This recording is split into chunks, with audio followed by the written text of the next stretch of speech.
ایک مسئلہ آج کل بہت اٹھایا جا رہا ہے اماموں کی تنخواہوں سے متعلق، اس کو میں تھوڑا سا ایکسپلین کر دیتا ہوں، ضروری ہے اس وقت۔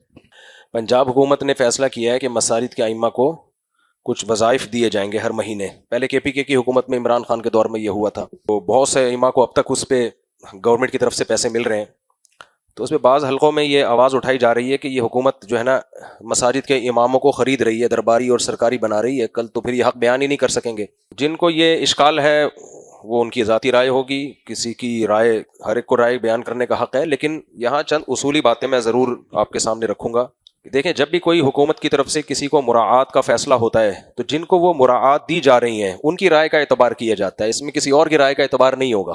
اگر پنجاب میں رہنے والے مساجد کے اماموں کی اکثریت اس کو مسترد کر دے کہ نہیں ہمیں نہیں چاہیے کیونکہ اس سے تو ہمیں حکومت خریدنے کی کوشش کر رہی ہے، تو پھر تو ہم بھی کہیں گے کہ نہیں دو۔ لیکن اگر وہ خوش ہیں، وہ اس پہ راضی ہیں، ان کی یا تو الیکشن کروائی جائے نا، ووٹنگ کروائی جائے، الیکشن نہیں، ووٹنگ کروائی جائے کہ پنجاب حکومت کے اماموں کی اکثریت کیا کہتی ہے۔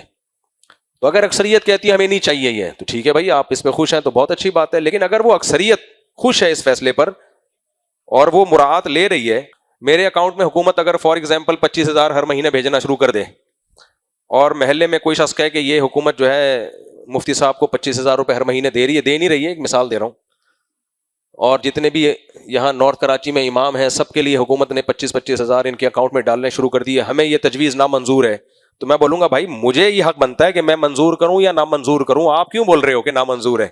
تو سب سے پہلی بات یہ کہ یہ نامنظوری اگر ریجیکشن ہونی ہے تو کس کی طرف سے ہونی چاہیے؟ یہ ائمہ کہیں کہ ہمیں نہیں منظور ہے۔ رہا یہ اشکال کہ حکومت اس طرح سے لوگوں کو خرید رہی ہے، اس پر پھر اور کچھ مزید اشکالات ہوتے ہیں۔ پہلی بات یہ کہ اکثر ائمہ مساجد کی حالت بہت بیچاروں کی غربت میں، بہت قسمہ پرسی کی حالت میں ہوتے ہیں وہ۔ میں ایسے مدرسین کو بھی جانتا ہوں مدارس میں 6 کتابیں پڑھا رہے ہیں، 5,000 تنخواہ لے رہے ہیں ہر مہینے، 7 کتابوں کا برڈن ان پہ ڈالا ہوا ہے۔ اب اتنی غربت میں امام کو جو کمیٹی تنخواہ دے گی، آج کل تنخواہیں کون دے رہا ہے؟ کمیٹیاں دے رہی ہیں، تو پھر امام کس کا غلام بنے گا؟ کمیٹی کا۔ بھائی اس نے گھر تو چلانا ہے نا، حکومت نہیں دے گی تو کہاں سے لے گا؟ مسجد کمیٹی سے لے گا، تو پھر غلام کس کا بنے گا؟ مسجد کمیٹی کا غلام اگر یہ غلامی والے کانسیپٹ کو ہم مان لیتے ہیں تھوڑی دیر کے لیے، میرے سامنے ابھی اسی ہفتے کیس آیا، ایک مسجد کے امام نے کیا کیا، کمیٹی کا ایک بندہ، مسجد کمیٹی تھی، اس کا ایک بندہ بجلی چوری بھی کر رہا تھا اور مسجد کا پانی اپنے گھر میں بھی ڈال رہا تھا، استعمال کر رہا تھا۔ امام صاحب نے ممبر پہ بتا دیا بھائی یہ ناجائز ہے، پہلے آرام سے سمجھایا، نہیں مانے تو ممبر پہ بتا دیا یہ ناجائز کام ہو رہا ہے، اس امام کو کمیٹی نے امامت سے نکال دیا۔ حالانکہ وہ تنخواہ کہاں سے لے رہا تھا؟ مسجد کمیٹی سے لے رہا تھا، لیکن وہ پھر بھی مسجد کا غلام نہیں بنا، اور بہت سے غلام بن بھی چکے ہوں گے، وہ نہیں بول پاتے اس لیے ان کو پتا ہے ہمیں یہاں سے پیسے مل رہے ہیں، اگر کمیٹی نے یہ پیسے بند کر دیا، ہم نے حق بولنا شروع کر دیا تو کمیٹی پیسے بند کر دے گی۔ تو اسے پتہ چلتا ہے کہ امام کو کہیں نہ کہیں سے تو مراعات لینی ہی ہے، یا تو اس کا اپنا ذاتی بزنس ہونا، پھر تو ایک الگ بات ہے۔ نارملی تو امام مسجد کمیٹیوں سے ہی تنخواہیں لے رہے ہوتے ہیں، تو جس نے بھائی غلام بننا ہے نا، سرکاری یا کمیٹی کا یا محلے کا غلام بننا ہے، وہ جتنا بھی پیسے دے دیں وہ نہیں بنے گا، اور جس نے بننا ہے وہ تھوڑی تنخواہ میں بھی وہ پھر کمیٹی کا بھی بنے گا، اور بہت سے بنے ہوئے بھی ہیں، نہیں بولتے، حق بیان نہیں کرتے۔ میں جب یہاں آیا مسجد میں تو میں نے سودی بینکوں کے خلاف بہت بولنا شروع کیا، میری مسجد میں زیادہ تر لوگ وہ تھے جو سودی بینکوں میں جاب کرتے تھے، میرے خلاف ہو گئے، نکالنے کی کوشش شروع کر دی۔ میں نے کہا نہیں بھائی، یہ تو حرام ہے، حرام کو حرام ہی کہا جائے گا نا، ناجائز ہی کہا جائے گا۔ تو جس امام نے غلام بننا ہے وہ غلام بنے گا، نہیں بننا تو وہ لاکھوں روپے لے کے بھی نہیں بنے گا۔ اس کی مثال ایسے جیسے جو ججز بنتے ہیں، حکومت ان کو پیسے دیتی ہے، تو جو جج اس تنخواہ کی وجہ سے غلام بن جاتے ہیں وہ غلام بن جاتے ہیں، وہ غلط فیصلے کرتے ہیں، کچھ سر اٹھا کے جیتے ہیں، وہ نہیں غلام بنتے، وہ نہیں بنتے، ان کو معزول بھی کیا جاتا ہے، برطرف بھی کیا جاتا ہے۔ وفاقی شرعی عدالت ایک خالص شرعی عدالت ہے، اس کے جج کی بھی تنخواہیں ملتی ہیں، اس کو جج کو بھی تنخواہیں ملتی ہیں، جتنی بھی سرکاری ادارے ہیں ان میں سب کو تنخواہیں ملتی ہیں۔ اور یہ جو ہمارے سیاسی جماعتیں ہیں، چاہے وہ مذہبی ہوں چاہے وہ غیر مذہبی جماعتیں ہوں، یہ کیا حکومت سے مراعات نہیں لیتی ہیں بھائی؟ یہ بھی تو حکومت سے باقاعدہ عہدے بھی لے رہی ہوتی ہیں، پیسے بھی لے رہی ہوتی ہیں، اس کے باوجود ان میں کوئی بکنے والا ہو تو بک جاتا ہے، نہیں بکنے والا ہو تو نہیں بکتا، لیکن مراعات حکومت سے ہی لیتے ہیں، سب کے سب لیتے ہیں، کوئی ایک طبقہ بھی ایسا نہیں ہے جو ان میں حکومتوں سے مراعات نہ لیتا ہو، فائدے نہ اٹھاتا ہو۔ یہ تو امام بیچارے پہ کیوں شامت آئی ہوئی ہے کہ اگر پنجاب حکومت اس کو تھوڑے سے پیسے اس کے اکاؤنٹ میں ڈال رہی ہے تو ہم ان کی منہ سے نوالا جو ہے ان کے منہ سے نوالا چھیننے کی کوشش کریں. تو جو غربت اور مہنگائی ائمہ کرام کی اس سے ہوگا یہ کہ جب حکومت دے گی نا. اچھا, جن جگہوں پہ کمیٹیاں بہت تھوڑی تنخواہیں دیتی ہیں وہاں پھر امام کے تعلقات ہو جاتے ہیں محلے کے سیٹھوں کے ساتھ, مالداروں کے ساتھ. گھر تو چلانا ہے نا اس نے, کیا خیال ہے بھائی, پھر وہ محلے کے سیٹھوں کے ساتھ, پھر بڑے بڑے سیٹھ لوگ امام کے ساتھ تعاون کرتے ہیں, پھر وہ امام کس کا غلام بن جاتا ہے, محلے کے سیٹھوں کا غلام بن جاتا ہے, پھر وہ تھوڑی حق بات بول سکے گا. تو یہ ہر امام, جتنے بھی مساجد کے امام ہیں سوائے ان کے جن کا ذاتی بزنس ہے اور ایسے آٹے میں نمک کے برابر ہیں, 1% بھی نہیں ہوں گے ایسے, 99% کہیں نہ کہیں سے مراعات لے رہے ہیں, کمیٹیوں سے لے رہے ہیں. کمیٹیاں تعاون نہیں کر رہی تو محلے کے کچھ مالدار لوگ ہوتے ہیں جو امام کو ہدیہ دیتے ہیں. تو اگر ہم یہ فلسفہ مان لیتے ہیں کہ بھائی جس کا کھاؤ گے اسی کی بات کرو گے, تو امام تو کھا رہا ہے بیچارہ, کبھی کمیٹی سے تنخواہ لے رہا ہے, کبھی محلے والوں سے لے رہا ہے, اور پھر وہ سن بھی رہا ہوتا ہے محلے والوں کی, ان کے خلاف چل بھی نہیں پاتا, وہ اس کو پتا ہے اس محلے میں میرا رزق وابستہ ہے. لیکن جو حق پرست امام ہوتا ہے وہ کمیٹی سے تنخواہ لے یا سیٹھ لوگوں سے اس کو ہدیے ملے, اس کی صحت پہ کوئی فرق نہیں پڑتا, جو حق ہوتا ہے وہ بہرحال بیان کرتا ہے. تو میری ذاتی رائے اس بارے میں یہی ہے کہ اگر پنجاب گورنمنٹ نے کوئی فیصلہ کیا ہے مساجد کا ائمہ کے ساتھ تعاون کا, تو جیسے جب عمران خان کے دور میں یہ فیصلہ ہوا تھا کے پی کے میں تعاون کیا جائے ائمہ کے ساتھ, تو ہم نے اس کو بھی اپریشیٹ کیا تھا, ویل ڈن, اچھی بات ہے. دیکھو حکومت کی حیثیت یہ نہیں ہوتی کہ زرداری ہے یا شہباز شریف ہے یا مریم نواز ہے یا نواز شریف ہے, نہ. جب گورنمنٹ کوئی کام کرتی ہے تو اس میں ذاتی حیثیت نہیں دیکھی جاتی کسی کی, اس میں حکومت پاکستان یہ کام کر رہی ہے. کیونکہ حکومت تو جب بھی ہوگی کبھی آپ کے فیورٹ کی ہوگی, کبھی آپ کے مخالف کی ہوگی, لیکن گورنمنٹ لیول پہ جب کوئی کام ہوتا ہے تو ملک کو اپریشیٹ کیا جاتا ہے. بھائی پاکستانی گورنمنٹ نے یہ اچھا کام کیا ہے کہ اماموں کی طرف بھی انہوں نے توجہ دی ہے اور اماموں کے لیے تنخواہوں کا اجرا کیا ہے, اس پہ خوش ہونا چاہیے. میری ذاتی رائے ہے, آپ کو رائے کا اختلاف کا پورا حق ہے, کسی کی رائے کا مذاق اڑانا مقصد نہیں ہے. باقی اس میں جو خدشات ہیں یہ ہو جائے گا وہ ہو جائے گا, تو ہمارے بڑے بڑی ایک پیاری مثال دیتے ہیں کہ جب میاں بیوی میں شادی ہوتی ہے نا تو خدشات یہ بھی ہوتے ہیں, ہو سکتا ہے طلاق ہو جائے بعد میں, ہو سکتا ہے بچے رل جائیں, شادی کے بچے پیدا ہوں پھر طلاق ہو, نہ بچے باپ کے رہیں نہ ماں کے رہیں, کتنے امکانات ہوتے ہیں کہ نہیں ہوتے. لیکن کوئی دنیا میں ایسا دیکھا آپ نے میاں بیوی میں شادی ہو رہی ہے, آپ کہو کہ میں خوش نہیں ہوں, میں مبارکباد نہیں دوں گا کیونکہ پتہ نہیں اب ہوگا کیا, اس کا امکان ہے یہ نہ ہو جائے وہ نہ ہو جائے, یہ نہ ہو جائے وہ نہ ہو جائے. دولہا بھی خوش نہیں ہو رہا, دلہن بھی خوش نہیں ہو رہی کہ بھئی میری سہیلی کی بھی شادی ہوئی تھی, وہ تو 6 دن میں طلاق ہو گئی اس کو, پتہ نہیں ہماری زندگی بھر یہ شادی کامیاب رہتی ہے کہ نہیں رہتی. دولہا بھی خوش نہیں ہو رہا, لوگ کہہ رہے مٹھائی کھلا تیری شادی ہوئی ہے, کہہ رہے یار میرے دوست جمشید کی جب ہوئی تھی تو وہ 6 سال کے بعد ناکام ہو گئی تھی, بچے رول رہے ہیں, ایک دوسرے پہ کورٹ میں مار دھاڑ کا کیس کیا ہوا ہے, ہر جانے دائر کی میں, پتہ نہیں میرا ہوگا کیا کالیا, ہے نا, تیرا کیا ہوگا کالیا, تو میرا کیا ہوگا کالیا. تو لوگ کہیں گے بھائی تو دماغ کا علاج کرا. جب شادی ہو رہی ہوتی ہے تو خوشی منائی جاتی ہے کہ فی الحال ایک اچھا کام ہو رہا ہے, اس کو اپریشیٹ کرو, مبارکباد دو. بعد میں خدا نخواستہ کوئی غلط ہوا تو پھر دیکھا جائے گا, کیونکہ وہ غلط یقینی نہیں ہے, 100% یقینی نہیں ہے, وہ 100% یقینی نہیں ہے, وہ غلط امکان ہے کہ امام بک نہ جائے. اور میں نے بتایا وہ امکان تو کمیٹیوں کے آگے بکنے کا بھی ہے, وہ محلے کے سیٹھوں کے آگے بکنے کا بھی ہے. تو امکانات کی دنیا تو بہت وسیع ہے. اور پھر یہ باتیں ہمارے جو سیاسی لوگ ہیں وہ خود کم مراعات لے رہے ہوتے ہیں, یعنی وہ تو مراعات کی ایک پورا ان کے پاس ایک طویل فہرست ہوتی ہے, وہ صرف مراعات مالی نہیں عہدے بھی لے رہے ہوتے ہیں, اپنے دشمنوں سے بھی اتحاد کر لیتے ہیں. آپ دیکھو پی ٹی آئی کے لوگ پہلے مولانا فضل الرحمان کے کتنے خلاف تھے, لیکن آج ان کو پتا ہے کہ مولانا فضل الرحمان ہماری ضرورت ہے. پی ٹی آئی کی جو قیادت ہے ان کو پتا ہے کہ مولانا فضل الرحمان سے اتحاد کے بغیر ہم نہیں چل سکتے, تو اپنے مفاد کے لیے وہ اتحاد کر رہے ہیں کہ نہیں کر رہے, مراعات لے رہے کہ نہیں لے رہے, 100% لے رہے ہیں. صحیح لے رہے ہیں غلط لے رہے ہیں یہ ان کا ہیڈ ایک ہے, لیکن لینی پڑتی ہے مراعات. اسی طرح حضرت مولانا فضل الرحمان صاحب عمران خان کو یہودی ایجنٹ کہتے تھے, سب کو پتا ہے. آج کل کہہ رہے ہیں نہیں کہہ رہے, ان کو پتا ہے بھائی پی ٹی آئی سے اتحاد کے بغیر میرے لیے سروائیو کرنا مشکل ہوگا. یہ سیاسی بات, میں اس کے صحیح یا غلط ہونے کی بات نہیں کر رہا, یہ تو سیاسی لوگ ہی بتائیں گے آپ کو کہ صحیح کر رہے ہیں غلط کر رہے ہیں. میں کوئی سیاست دان نہیں ہوں, میری کوئی سیاست فیلڈ ہی نہیں ہے. تو سیاسی لیڈر جس چیز کو بہتر سمجھتے ہیں اپنے لیے وہ کام وہ کرتے ہیں, حکومت سے بھی اسٹیبلشمنٹ سے بھی فائدے اٹھاتے ہیں. تو اس لیے میرا خیال یہ ہے کہ اس میں ہمیں سیاست سے ہٹ کے دیکھنا چاہیے کہ ایک امام جو بیچارہ قسم پرسی کی حالت میں ہوتا ہے, مسجد کا امام جو اتنی تھوڑی پنجاب میں بعض مساجد کے ائمہ کی تنخواہیں ہیں کہ